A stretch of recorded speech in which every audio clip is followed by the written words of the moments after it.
جب کوئی بڑا خطرہ آپ کے قریب ہو تو آپ کیا کریں گے؟ خطرے سے بچنے کی کوشش کریں گے یا چھوٹی چھوٹی باتوں میں الجھ جائیں گے؟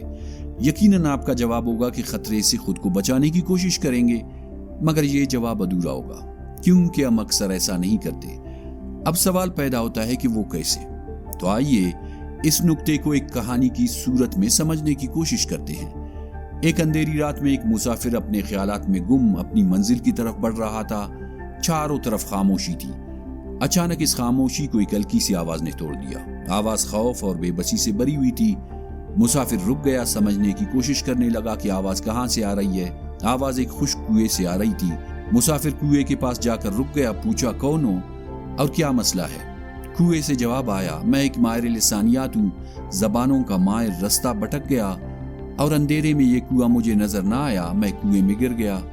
کافی دیر سے آواز دے رہا ہوں مگر کوئی سننے والا نہیں۔ یہ میری خوش قسمتی کہ تم میری آواز سن کر آ گئے، ورنہ میں اس سنسان اور ویران کنویں میں مر جاتا۔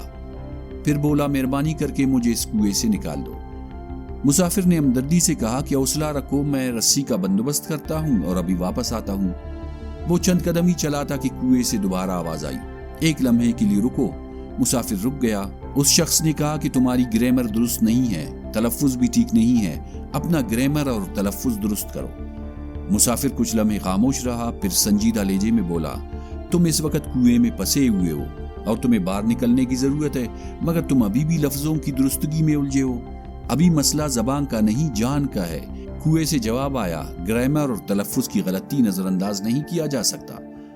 مسافر نے گہری سانس لی اور کہا، جب انسان ڈوب رہا ہو تو یہ نہیں دیکھا جاتا کہ مدد کرنے والا صحیح لفظ بول رہا ہے یا نہیں، اصل بات یہ ہے کہ مدد مل جائے۔ تم اس وقت مصیبت میں ہو، تکلیف میں ہو، تمہیں اس سے نکلنے کی کوشش کرنی چاہیے، مگر تم مسئلے کے بجائے انداز پر توجہ دے رہے ہو۔ پھر مسافر نے فیصلہ کن انداز میں کہا، بہتر ہے میں چلا جاؤں، پہلے اپنی گرامر اور تلفظ درست کروں، پھر میں سوچوں گا کہ تمہیں نکالنے کے لیے رسی لانی ہے یا نہیں، تب تک تم یہی انتظار کرو۔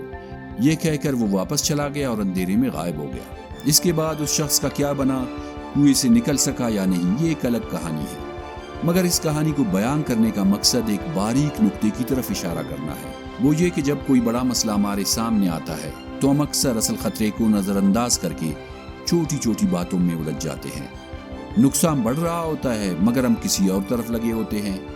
رشتے بکھرنے کے قریب ہوتے ہیں اور ہم گلا شکوہ کرنے میں لگے رہتے ہیں۔ ایسے لمحوں میں سب سے ضروری یہ ہے کہ بروقت اور درست قدم اٹھایا جائے۔ خطرے کے وقت خود کو محفوظ کرنا پہلے آتا ہے، باقی وضاحتیں، غلطیاں یا شکایات بعد میں نپٹائی جا سکتی ہے۔ اصل سمجھداری یہی ہے کہ پہلے لمحے کو پہچانے اور وقت پر صحیح فیصلہ کرے۔